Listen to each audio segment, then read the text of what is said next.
Je, unajua jinsi gani ya kuweza kufungua mlango wa washing machine yako pindi mashine inapokuwa imemaliza kufua na wewe unahitaji kuweka nguo zingine kwa wakati huo huo, lakini mlango kwa wakati huo unakuwa umejiloki, au wakati mwingine inatokea mashine huwa inajiloki. Je, unawezaje kufungua mlango ikiwa mashine yako imejiloki? Basi kama huwezi kujua, naomba uweze kuwa pamoja na mimi mwanzo mpaka mwisho ili niweze kueleza hatua kwa hatua. Sasa cha kufanya hapa, mashine ikiwa kama hivyo ishaonyesha kabisa kwamba imemaliza kufua na kukausha. Kwa hiyo sasa wewe unachotakiwa kufanya ni kufungua mlango wako huu hapa, ili uweze kutoa nguo ambazo zinaonekana humo ndani. Sasa maybe labda unataka utoe nguo ili na mtu mwingine aje kuweka nguo kwa wakati huu ambao mashine imeshamaliza kufua.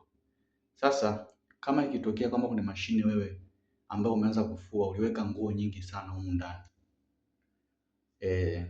mashine inapokuwa inafanya kazi huwa inazalisha temperature kubwa, na ile temperature huwa inapelekea kusababisha mgandamizo mkubwa wa hewa ndani. Kwa hiyo pale ambapo mashine ikitokea imemaliza kufua, imefua na imekausha kila kitu, wewe sasa unataka sasa uweze kufungua mlango wako na kuweza kutoa nguo ambazo ziko humo ndani.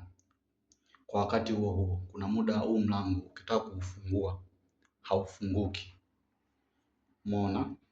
Ili uweze kutoa nguo na mwenzako aweze kuweka nguo kwa wakati huo huo. Sasa utafanyaje sasa kama unataka kutoa nguo kwa wakati huo huo na mlango hauwezi kufunguka? Umeona kama hivyo ishaonyesha end imekata kabisa, unatakiwa ufungue mlango wako uweze kutoa nguo na mwenzako aweze kuweka. Lakini sasa kulingana na nguo ambazo tulizoweka huko ndani na temperature iliyozalishwa huko ndani imeshindwa kupelekea mlango kufunguka. Kwa hiyo cha kufanya sasa ambacho tunatakiwa kufanya ni ukiangalia hapa chini ya mashine hapa kuna kamlango au kadogo hapo. Kwa haka ni kwa ajili ya emergency. Ikitokea kama mlango wako kama hivi unataka kufunguka, hauwezi kufunguka.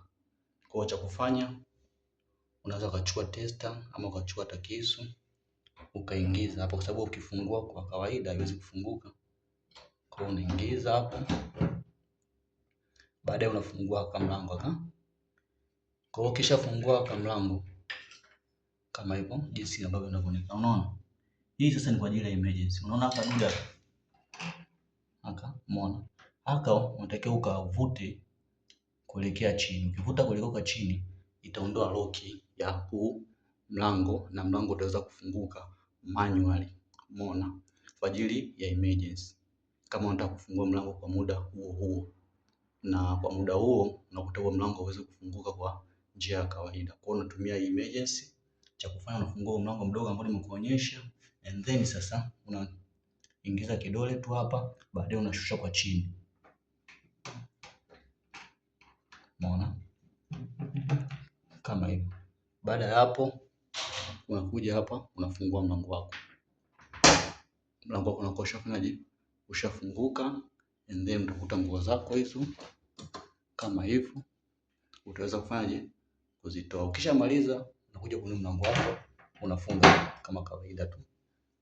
Kwa hiyo ndio njia nyepesi ambayo unaweza kutumia endapo pale ambapo umemaliza kufua nguo zako kwenye mashine na kuna mtu mwingine anataka kuja kuweka nguo zake, lakini mlango sasa kwa muda huo kulingana na temperature iliyozalishwa ndani na kusababisha mgandamizo mkubwa wa hewa inapelekea sasa mlango kushindwa kufunguka. Kwa njia rahisi ya kuweza kufanya unatumia hiyo njia ya emergency. Chini hapa mwisho hapo inakuonyesha unafungua, and then unavuta hiyo kamba, mlango unakuwa umeshaweza kufanya